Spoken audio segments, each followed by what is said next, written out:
ഈ ഒരു പയ്യൻ നോക്കുന്നവരെല്ലാം കല്ലായി മാറും. അത് ഒഴിവാക്കാനായി അവൻ എപ്പോഴും ഗ്ലാസ് ധരിക്കുമായിരുന്നു. അതുമാത്രമല്ല അവന് വേറെയും സൂപ്പർ പവേഴ്സ് ഉണ്ട്. കണ്ണുകൊണ്ട് അവന് എക്സ്റേ എടുക്കാനും ഒരു വസ്തുവിനെ വേറൊരിടത്തേക്ക് മാറ്റാനും കഴിയും. ഇവൻ ഒരിടത്ത് നിന്ന് മറ്റൊരിടത്തേക്ക് അദൃശ്യമാവാനുള്ള പവറും ഉണ്ടായിരുന്നു. ഇവൻ ജനിച്ചത് പിങ്ക് കളർ തലയായിട്ടാണ്.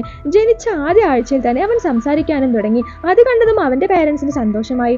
അടുത്ത ദിവസം തന്നെ അവൻ നടക്കാനും ഒപ്പം പറക്കാനും തുടങ്ങി. ഒരു ദിവസം അവൻ ഒരു ബുക്ക് വായിച്ചു കൊണ്ടിരിക്കുമ്പോൾ അവന്റെ അമ്മ ഓയിലെല്ലാം തീർന്നോന്നും പറഞ്ഞ് ഓയിൽ ബോട്ടിൽ എടുത്ത് വിഷമിച്ച് നിൽക്കുന്നത് അവൻ കണ്ടു.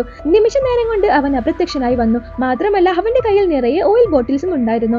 അങ്ങനെ അവൻ വളർന്നു വലുതായി. എന്നാൽ അവന്റെ തലയിൽ 2 ആന്റിന ഉണ്ടായിരുന്നു. അത് എന്തിനാണെന്ന് വെച്ചാൽ ഇവൻ അറിയാതെ എങ്ങാനും ഭൂമിയിൽ കൈവച്ചാൽ ഒരു വലിയ ഭൂകമ്പം തന്നെ വരുമായിരുന്നു. അത് കൺട്രോൾ ചെയ്യാനാണ് ഇവൻ ആന്റിന വെച്ചിരിക്കുന്നത്. എന്നാൽ ഒരു ദിവസം ഇവന്റെ ക്ലാസ്മേറ്റ് ഇവൻ ഉറങ്ങിക്കൊണ്ടിരിക്കുമ്പോൾ ആ ആന്റിന എടുത്തു മാറ്റി. ഉടനെ ഭൂമിയുടെ നിലനിൽപ്പ് തന്നെ അവതാളത്തിലായി. കാലാവസ്ഥ തന്നെ മാറി മറിഞ്ഞു. ഭൂഗോളത്തിന്റെ സ്പന്ദനം ഇവന്റെ തലയിലായിരുന്നുവെന്ന് സാരം.